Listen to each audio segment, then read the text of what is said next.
Hi friends, எல்லாருக்கும் வணக்கம். நான் உங்கள் தினேஷ். நம்ம இப்போ ஒரு சின்னதாக ஒரு கதை ஒன்று பார்ப்போம்.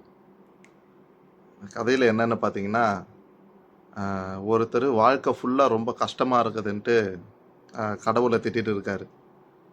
ரொம்ப கஷ்டம், என் வாழ்க்கையை முழுக்க கஷ்டத்திலேயே படைச்சிட்டியா கடவுளே அப்படின்ட்டு கடவுளை திட்டுறாரு.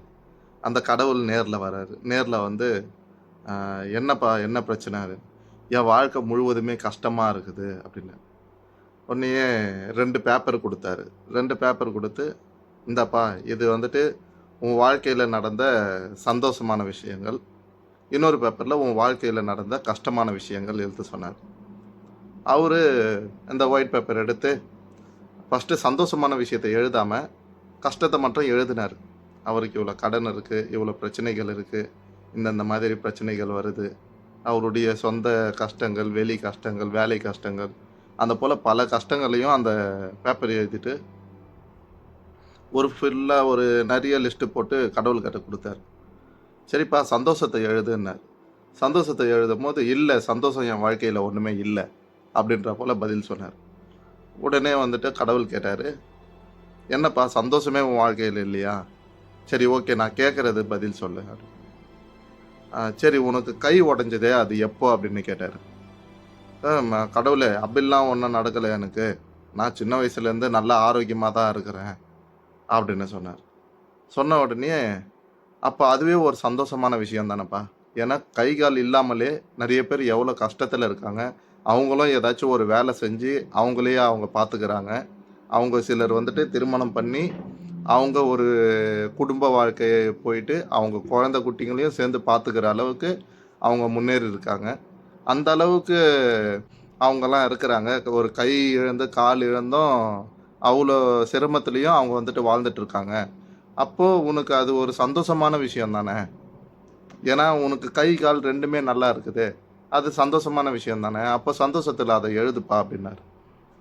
சரி இன்பமான அந்த ஒரு பேப்பர் வந்துட்டு ஒண்ணுத்துல வந்து இன்பம், ஒண்ணுத்துல வந்து துன்பம் அந்த போல 2 பேப்பர் இருக்கு இல்லையா? அப்ப இன்பத்துல வந்துட்டு இந்த விஷயத்த எழுதினாரு. அதுக்கப்புறம் வந்து, சரி ஓகே உனக்கு வந்துட்டு குழந்தையே இல்ல அது எத்தன வருஷமா உனக்கு குழந்தை இல்ல? அப்டி. இல்லைங்க. எனக்கு கல்யாணம் ஆன உடனே குழந்தை பொறந்துருச்சு சாமி. இது போல குழந்தலாம் எனக்கு இருக்காங்க. எனக்கு 2, 3 குழந்தைங்க இருக்காங்க. அது போல சொல்றாரு. சொன்ன உடனே திருமணமாகி பல ஆண்டுகள், அதாவது இறக்குற வரைக்குமே சிலர்லாம் குழந்தை இல்லாம இறந்துடுறாங்க.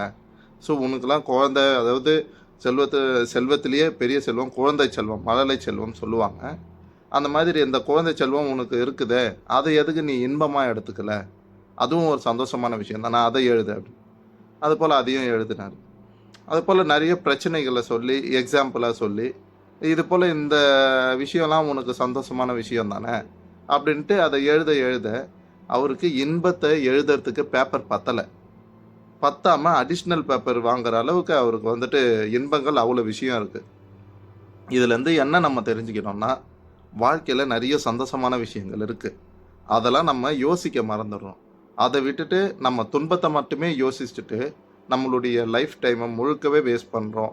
நம்மளுடைய எல்லா திங்கிங்கும் எந்நேரமும் வந்துட்டு அந்த கஷ்டத்த பத்தியே நெனச்சுக்கிட்டு, ச்சே நம்ம வேலையில இவ்ளோ டென்ஷன் இருக்குதே! நம்ம வந்துட்டு இந்த போல கடன்ல மாட்டின்னு இருக்கோமே! இவ்ளோ டென்ஷன் இருக்குது. அந்த போல நெறைய விஷயங்கள் திங்க் பண்றத விட்டுட்டு, வீட்ல போனீங்கன்னா, ஒரு சின்ன சந்தோஷங்கள் வீட்ல குழந்தைங்க கிட்ட இருக்கும், மனைவி கிட்ட இருக்கும். வெளிய ஒரு 4, 5 ஃப்ரெண்ட்ஸ் கிட்ட பேசுறீங்க, அவங்க கிட்ட இருக்கும். ஸோ, அந்த மாதிரி இன்பமான விஷயத்தையும், சந்தோஷமான விஷயத்தையும் நீங்க வந்துட்டு அதையும் ஒரு என்ஜாய் பண்ணுங்க. வெறும் கஷ்டத்த மட்டுமே மனசுல வச்சுட்டு இருக்காதீங்க. வாழ்க்கையில இன்பம், துன்பம் 2மே இருக்கும். அது சூப்பரா ஒரு இன்டர்வியூல ஒரு அ பிரபலமான ஒரு நடிகர் ஒருத்தரு சொல்லியிருப்பாரு. அது என்னன்னு பார்த்தீங்கன்னா, ஒரு ரிப்போர்ட்டர் வந்துட்டு கேட்பாரு. ஆ ஏதோ ஒரு அவர் மேல ஒரு அ புகார் ஒண்ணு வைக்கிற மாதிரி ஒரு கேள்வி கேட்பாரு. அப்போ வந்துட்டு ஆ ஒரு நடிகர் வந்துட்டு ஒரு பேப்பர்ல வந்துட்டு நடுவுல ஒரு கருப்பு புள்ளிய வச்சுருவாரு. அந்த பெரிய A4 ஷீட்ல ஒரு டாட் ஒண்ணு வச்சுட்டு, அப்போ அந்த பேப்பர காட்டுவாரு. பேப்பர காட்டும்போது எல்லாருமே இந்த பேப்பர்ல என்ன தெரியுது? எல்லாருமே வந்துட்டு அந்த கருப்பு புள்ளின்னு சொல்லுவாங்க. எல்லாருமே மேக்ஸிமம் அதே ஆன்ஸர சொன்னாங்க. அப்போ வந்துட்டு அவர் சொன்ன விஷயம், "இவ்ளோ பெரிய பேப்பர்ல இவ்ளோ ஏரியா வந்துட்டு ஒயிட்ல இருக்குது. அத நீங்க பார்க்க மாட்றீங்க. ஏன் அந்த கருப்பு டாட் அந்த புள்ளியை மட்டும் நீங்கள் எதுக்கு பார்க்குறீங்க? அது மட்டும் ஏன் உங்க கண்ணில் படுது?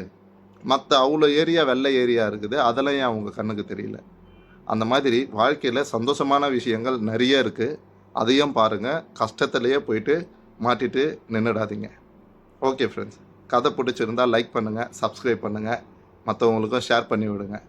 ஓகே ஃப்ரெண்ட்ஸ், வேறு மாதிரி ஏதாச்சும் கதை சொல்லணும் இது மாதிரி அப்படின்னா கமெண்ட்ஸில் சொல்லுங்கள். நான் கண்டிப்பாக நெக்ஸ்ட்டு இன்னொரு கதையில் மீட் பண்ணுவோம். நன்றி. தேங்க்யூ.